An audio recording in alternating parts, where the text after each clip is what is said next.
बातमी नाशिकमधून. नाशिकच्या टीसीएस मधील लैंगिक छळ आणि धर्मांतर प्रकरणी 4 आरोपींकडून मोबाईल, लॅपटॉप, कॉम्प्युटर एसआयटी कडून जप्त करण्यात आले. तांत्रिक पुरावे एसआयटीच्या हाती लागल्याची सुद्धा माहिती मिळते. दानिश शेख, रजा मेमन, शाहरुख कुरेशी, तौशिफ अत्तार या दोघांवरती एका तरुणाचे धर्मांतर केल्याचे आरोप सुद्धा करण्यात येत आहेत. आरोपींचे स्वतःचे आणि कंपनीतले लॅपटॉप आणि कॉम्प्युटर जप्त करून युजर आयडी आणि पासवर्ड आरोपींकडून घेत तपास सुरू आहे.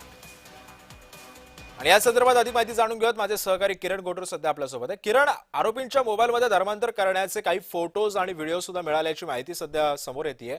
काय एकंदरीत या पथकाच्या हाती लागलाय?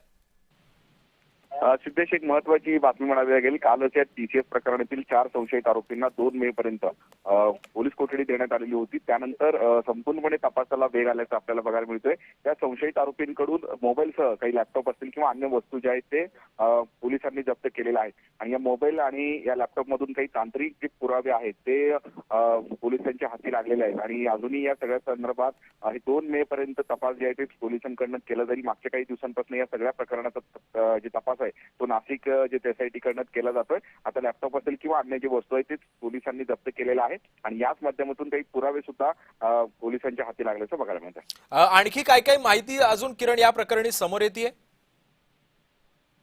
खरं तर टीसीएस प्रकरणात हे चौकशी करण्यासाठी पोलीस जे आहे ते वेगवेगळ्या पद्धतीनं जे आहेत एकूणच ऑपरेशन हे राबवत असताना आपल्याला बघायला मिळतोय. त्या संशयित आरोपींसह खरं तर त्यांचे नातेवाईकांसह सुद्धा चौकशी जी आहे ते पोलिसांकडनं केली जात आहे. आणि त्याच पद्धतीने काल 2 मे पर्यंत या सगळ्या 4 संशयित आरोपींना पोलीस कोठडी मिळाल्यानंतर मोबाईल असेल, लॅपटॉप असेल किंवा अन्य जे घरातले काही वस्तू आहेत जे महत्वाचे आहेत ते पोलिसांकडनं जप्त करण्यात आलेले आहेत. आणि त्या माध्यमातून काही पुरावे सुद्धा हाती लागलेले आहेत अशा पद्धतीची माहिती सूत्रांनी दिलेली आहे. त्यामुळे आगामी काळात आणखी काय काय या सगळ्या संदर्भात नक्कीच किरण, त्यामुळे आगामी काळामध्ये नेमक्या या प्रकरणामध्ये काय काय आणखी खुलासे होतात हे सुद्धा पाहणं महत्त्वाचं ठरणार आहे. धन्यवाद आपण दिलेल्या सविस्तर माहितीबद्दल.